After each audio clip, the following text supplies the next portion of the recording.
Those shocking images are from Huntington Beach, California, where at the conclusion of the U.S. Open of surfing on Sunday, a white mob began rioting. The angry crowd vandalized property, broke the windows of businesses, looted some stores, and brawled with each other on the streets of downtown Huntington Beach. Police used rubber bullets on the unruly mob and arrested at least 7 people, including a firefighter from Anaheim. You probably haven't heard much about the White Riot in Huntington Beach, and that's because the story of white criminal culture is not a story the mainstream media will tell you. But once you scratch the surface, these stories are everywhere you look. Take billionaire hedge fund manager Steve Cohen, for instance. How many times this week have you heard about the federal charges he's been slapped with for alleged insider trading violations? And what about J.P. Morgan Chase, a company run almost entirely by white men? Well, that financial giant quietly paid $410 million in a settlement after being accused of manipulating the power markets. The sad truth is that the white power structure in this country has no clue how to solve the problems within the white community. Look, I don't want people to be suspicious of white men, but the Huntington Beach riot underlines a stark truth about white culture. The fact is, 84% of white murder victims are killed by other white people. And we really do have to question whether white leadership, where they are on this issue. The conversation is sorely lacking an appeal from the moderate white community. After all, no one forces white people to throw haymakers after their surfing competitions. And when white youth are raised with so much privilege and so few boundaries, these young white men often reject concepts of self-control and not being a jerk. Some people may feel like I'm stereotyping. I don't care. I'm dealing with reality. The white community needs to ask itself, how are we going to deal with this problem?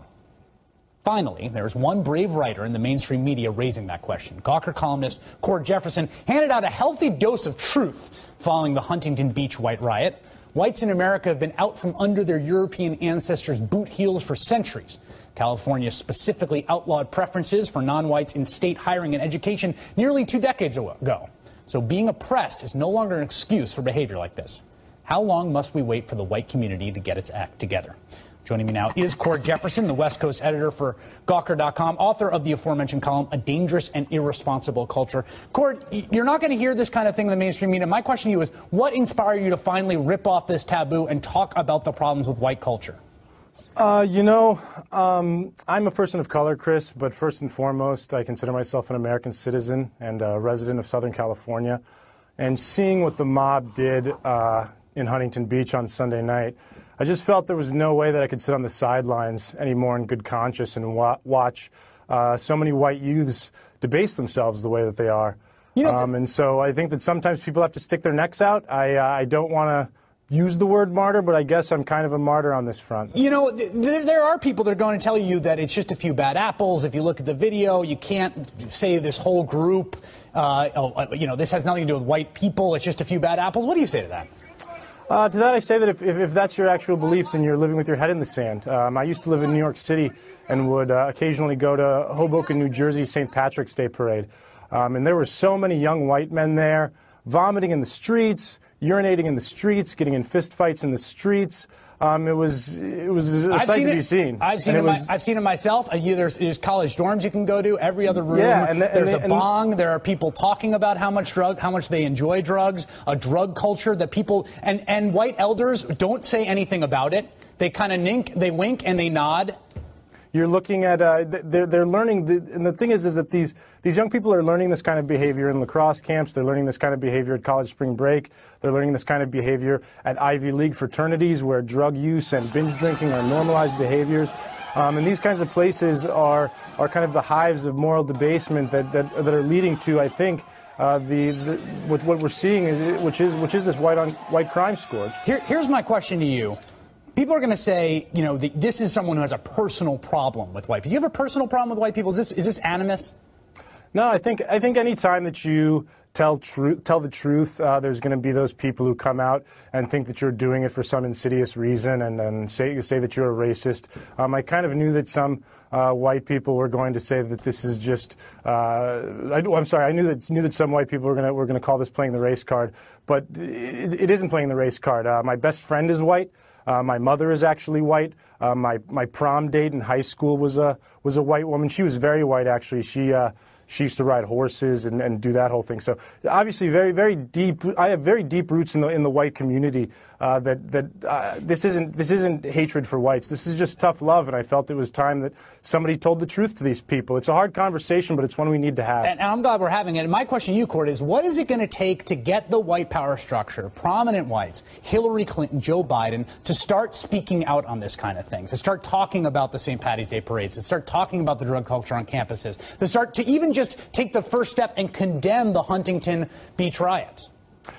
You know, I wish that I knew. I wish that I knew. When I look towards the white leadership, when I look towards the Justin Biebers of the world and the Rush Limbaughs of the world and the Sean Hannitys of the world, I often hear them talking about the problems within the black community, but I have yet to really see them take a serious, long look at the problems within the white community and look at these kinds of violent offenses that are going on within white neighborhoods and on white college campuses all the time. And that's been difficult to watch. And so to them, I would just say, physician, heal thyself first. And I'm glad that people like you are stepping up in the white community and really sort of looking at this problem for what it is, which is a serious, serious issue. We appreciate that. Cord Jefferson, the West Coast editor for Gawker.com. Thank you. Thank you. If you watched that segment and thought that's an absolutely ridiculous premise and an absolutely terrible way to talk about millions of people who share nothing except their general broad pigmentation, you are correct. And remember that the next time you hear those same arguments, but with a different word in place of the word white. And that's the memo. So by hearing that video, you heard Chris Hayes basically did exactly what Bill O'Reilly did in regards to black people. He talked about white-on-white crime. He talked about the riot at Huntington Beach, which I didn't even know about that. And as you can see, if there was a bunch of black people, that would have been national news. Look at how degenerate these Negroes are. Look what they're doing. They're destroying buildings. They're fighting. They're looting. Look how criminal behavior. But yet, there was a bunch of white kids that did that in Huntington Beach in California. Yet nobody know anything about it at all. It's quiet. They're not called names. You see, that whole exchange that you saw, they talked about, why is it that white politicians won't address things like that? Why white entertainers won't address anything like that? You see how the same thing that he did, Bill O'Reilly did? Doesn't it sound ridiculous? Doesn't it sound ridiculous that you should paint a whole group of people based on the actions of a few? Well, that's how black people feel. Exactly the same way. Why is it that you have that unholy trinity of Bill O'Reilly, Sean Hannity, and Rush Limbaugh always talking crap about black people, but you never address the issues in their own communities? They love to address black folks and what black folks do wrong, but they never say what they do wrong in their own communities. I mean, wouldn't you be better at addressing issues in the white community, Mr. O'Reilly, Hannity, Rush Limbaugh, since you're a part of that community? I mean, you can't accurately depict anything about black folks. It takes black folks to talk about black folks' issues and problems. I mean, you don't know anything about colorism. You don't know anything about, the discrimination. You don't know anything about that. So why are you talking about black folks? And also, I want to put out there, not all white people think like Hannity, O'Reilly, and Limbaugh. As you saw Chris Hayes, he took a jab at O'Reilly. I thought it was great. There are other people that's in the media that say different things, like Piers Morgan. He's another one that takes jabs at people. He was going back and forth with Larry Elder, as we all saw. The thing is, you don't need to broad stroke brush a people group based upon a few. We don't need to say blacks commit all the crimes when FBI statistics prove blacks do not commit all the crimes. We don't need to say, all this black on black crime when Chris Hayes showed that 84% of the crime that happens to white people are by whites. So most of the crime against whites are white on white crime. But yet no one wants to talk about that. Crime happens in every community, whether it's Hispanic, Asian, white, black, whatever.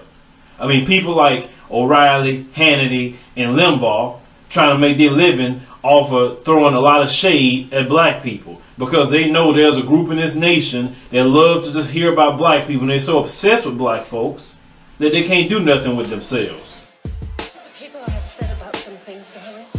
Why are they yelling? They want attention.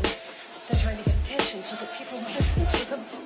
This is our way of trying to get some media attention because they are ignoring us. They're ignoring the anti-war movement. They're ignoring the anti-government movement. We love our country, but we cannot trust our government anymore.